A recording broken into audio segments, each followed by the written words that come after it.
आता काही ठिकाणी एका ठिकाणची बातमी अशी आली की रवींद्र चव्हाण भारतीय जनता पक्षाचे अध्यक्ष हेच मतदार यादीविषयी बोलतात। हीच भूमिका आम्ही मांडत आलेलो आहे की निवडणूक आयोग झोपलेलं आहे का? माल आहे या शब्दाचा अर्थ काय? लक्ष्मी येणार आहे या शब्दाचा अर्थ काय? पोलीस झोपलेले आहे का? निवडणूक आयोग झोपलेले आहे का? आता बघा, काँग्रेसच्या जिल्हाध्यक्षाला किडनॅप केलं जातं, त्यामुळे गुदमरणं हे नाना पाटेकरांनी सांगितलेली सत्यता आहे। शिंदे गट आणि भारतीय जनता पार्टीत एक 5-6 दिवसापूर्वी असं सांगितलं गेलं होतं की एकमेकांचे पदाधिकारी किंवा नेते एकमेकांच्या पक्षात घ्यायचं नाही, परंतु महाराष्ट्रातून वेगवेगळ्या ठिकाणाहून ज्या काही बातम्या येत आहेत, घटना येत आहेत, फक्त ठरलं परंतु प्रत्यक्षात त्याची अंमलबजावणी कुठंच दिसत नाही। संभाजीनगरात चक्क नगराध्यक्ष पदाचा उमेदवार शिंदे गटाचा यांनीच भारतीय जनता पार्टीसाठी माघार घेतलेली आहे। इथल्या एक जिल्ह्याच्या पदाधिकारी असणाऱ्या महिला पदाधिकाऱ्यांनी यांनी सुद्धा भारतीय जनता पार्टीत प्रवेश घेतलेला आहे। आणि अशा अनेक घटना आत्ताच्या स्थितीमध्ये घडलेल्या आहेत। थोडक्यात हा विषय असाच चालू राहील असं दिसतंय आणि मग पुन्हा एकदा अमित शहा यांच्याकडे शिंदेंना वारंवार जावं लागेल असं आताच्या घडीला दिसतंय। राज्यातल्या नेत्यांनी या सगळ्या कोणत्याही गोष्टीची दखल घेतलेली नाही। हे सगळं होत असताना मतदार याद्यामधला गोंधळ हा सगळ्यात मोठा बाहेर येतोय। सगळ्या महानगरपालिका असतील याच्यातल्या मतदार याद्याचा जर अभ्यास केला तर सीमा रचनेच्या बाहेरचे कित्येक मतदार त्या वॉर्डात आले आणि या वॉर्डातले सीमेच्या आतमधले कित्येक मतदार दुसऱ्या वॉर्डात फेकलेले। हे काही 100, 200, 300चं नाही तर 4-4 हजार, 5-5 हजार मतदार अशा पद्धतीनं घडलेलं आहे। आणि म्हणून या स्थितीमध्ये निवडणूक आयोग ज्या पद्धतीनं मतदार याद्यात सुधारणा अपेक्षित असताना पुन्हा एकदा त्याच्यामध्ये मोठ्या प्रमाणावर अनियमितता आढळते आणि याच्यामध्ये जी शक्ती काम करते ती निश्चित सत्ताधारी पक्षाला मदत करणारी आहे। आता काही ठिकाणी एका ठिकाणची बातमी अशी आली की रवींद्र चव्हाण भारतीय जनता पक्षाचे अध्यक्ष हेच मतदार यादीविषयी बोलतात। याचा अर्थ ठीक आहे, मी हा सत्ताधारी पक्षाला मदत हा जर मुद्दा मागे घेत असेल तर आम्ही जो मुद्दा मांडतो निवडणूक आयोगाविषयी तो सत्ताधारी पक्ष मांडतात आणि मग निवडणूक आयोग याची का दखल घेत नाही हा एक प्रश्न जनतेच्या मनात आहे। मग निवडणूक आयोगाने आता ऑब्जेक्शन देताना तांत्रिक बाबी न काढता, कारण 6-6, 7-7 हजार, 2-2, 4-4, 5-5 याद्याच बाहेरच्या आतमध्ये किंवा आतमधल्या बाहेर गेलेल्या असताना ज्या राजकीय पक्षाच्या कार्यकर्त्यांच्या तक्रारी असेल, कोणताही, उद्या तो भाजपचा असेल नाही तर शिवसेनेचा असेल नाही तर काँग्रेसचा असेल, यांच्या तक्रारीचं प्रत्यक्ष स्थळावर जाऊन पाहणी करून निर्णय घ्यावे। आम्ही तक्रार करतो म्हणून निर्णय घ्यावे असं मुळीच आम्ही म्हणणार नाही, पण आमच्या तक्रारीत तथ्य असेल तर त्याची दखल घ्यावी अशा प्रकारची भूमिका आम्ही परवा निवडणूक आयोगाकडे मांडलेली माननीय आदित्यजीच्या नेतृत्वाखाली आणि पुन्हा एकदा आजही मांडतो। आज आम्ही संभाजीनगरातल्या महानगरपालिका आयुक्तांना या संदर्भात भेटणार आहोत। आमचे पदाधिकारी ऑलरेडी भेटलेले, पण तो एक व्यापक स्वरूपात आज चर्चा करण्यासाठी आम्ही आयुक्तांची भेट घेणार आहे। हीच भूमिका आम्ही मांडत आलेलो आहे की निवडणूक आयोग झोपलेलं आहे का? माल आहे या शब्दाचा अर्थ काय? लक्ष्मी येणार आहे या शब्दाचा अर्थ काय? सत्ताधारी पक्षातले मंत्री अशा पद्धतीनं वक्तव्य करतात। पोलीस झोपलेले आहे का? निवडणूक आयोग झोपलेले आहे का? मग आपण निष्पक्ष निवडणुका कशा पद्धतीनं होतील, निरपेक्ष निवडणुका कशा पद्धतीनं होतील, जनता निर्भयपणे मतदान कशा पद्धतीनं करेल हा प्रश्न निवडणूक आयोगाला आम्ही विचारतो। हे पहा, ही भूमिका आम्ही वारंवार मांडत होतो। काल इथे जसं गुलाबराव बोलले तसे संजयजी शिरसाट हे सुद्धा बोलले होते की भारतीय जनता पार्टी पैसे देऊन माणसं फोडते। हाच आरोप आम्ही 3 वर्षापूर्वी केला होता।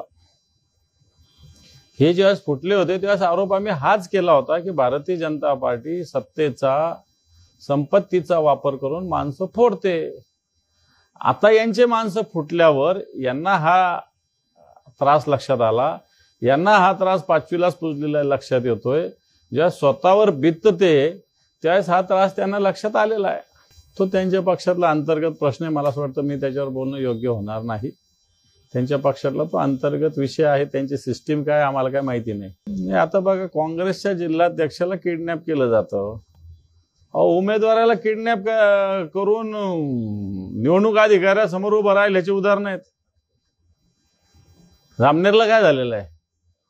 उमेदवाराला किडनॅप करून निवडणूक अधिकाऱ्याच्या समोर उभं केलेलं आहे. अनगरला काय झालं? उमेदवारांनी फॉर्म भरू नये म्हणून किती पद्धतीने दाब दबाव अडवणूक झालेली आहे. आणि आता तुम्ही सांगताय काँग्रेसच्या जिल्हाध्यक्षाचंच अपहरण झालं.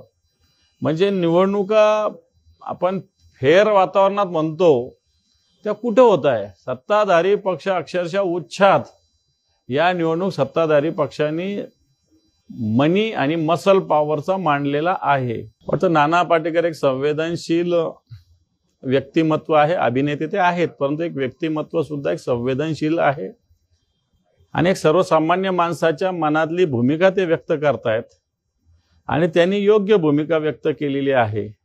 एका युवक महोत्सवात ते काल बोलले असं मी ऐकलं, परंतु त्यांची भूमिका योग्य आहे. कारण आताच्या घडीला खरंच मी तर म्हणेल राजकीय पक्षाच्या कार्यकर्त्यांना नेत्यांना सुद्धा गुदमरतंय अशी स्थिती झालेली. काय होईल, काय आरोप होईल, काय बोलावं लागेल, कोण काय करेल याचा सध्याच्या घडीला भरोसा राहिला नाही. त्यामुळे गुदमरणं हे नाना पाटेकरने सांगितलेलं सत्यता आहे. आता हे जे एका सरकारमध्ये त्यांनी हे बघावं आणि जे संजय शिरसाट बॅगांच्या नोटाच्या बॅगा घेऊन बसतात ते अशी अशोक चव्हाणांना नोटा खातात की भाकरी खातात हा प्रश्न विचारणं हा सुद्धा एक अजब प्रश्न आहे.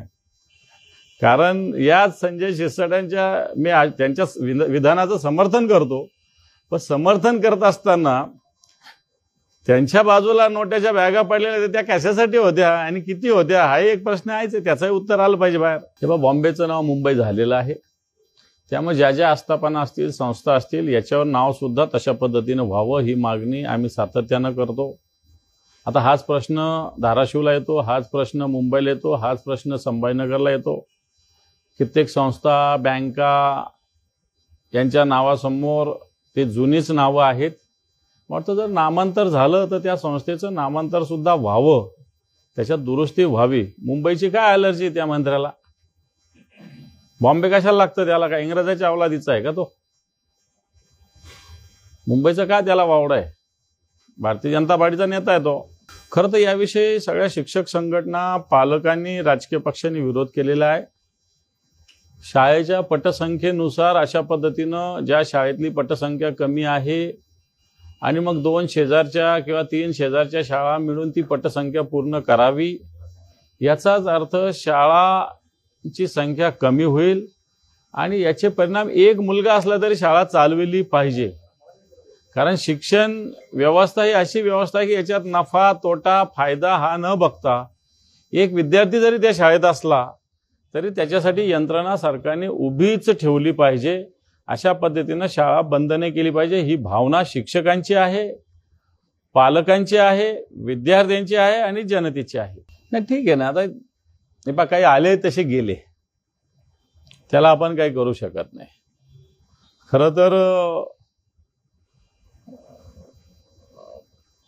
अशा काळामध्ये त्याच्यातून आम्ही निश्चित काही ना काही धडा घेणार आहोत किंवा घेत आहोत की आपल्या पक्षाचा फुटका असो, तुटका असो, जसा असो तसा असो, त्याच कार्यकर्त्याला उमेदवारी दिली पाहिजे. ही भूमिका आता आम्ही या नगरपालिकेत घेतलेली आहे, जिल्हा परिषदेत घेणार आहोत आणि महानगरपालिकेत घेणार आहोत. हे बघ, काही जण आता सोयीचं राजकारण करतात. आता आपण जे गुदमरणं हा तुम्ही मुद्दा उपस्थित केला होता, मग तोच प्रकारे नाना पाटेकरांनी जे म्हटलेलं आहे गुदमरणं, आता ते गुदमरून आले आणि गुदमरून गेले अशा पद्धतीचं आपण त्याला म्हणता येईल. आता उलटा चोर कोतवाल को डाटे असं याच्यात म्हणता येईल.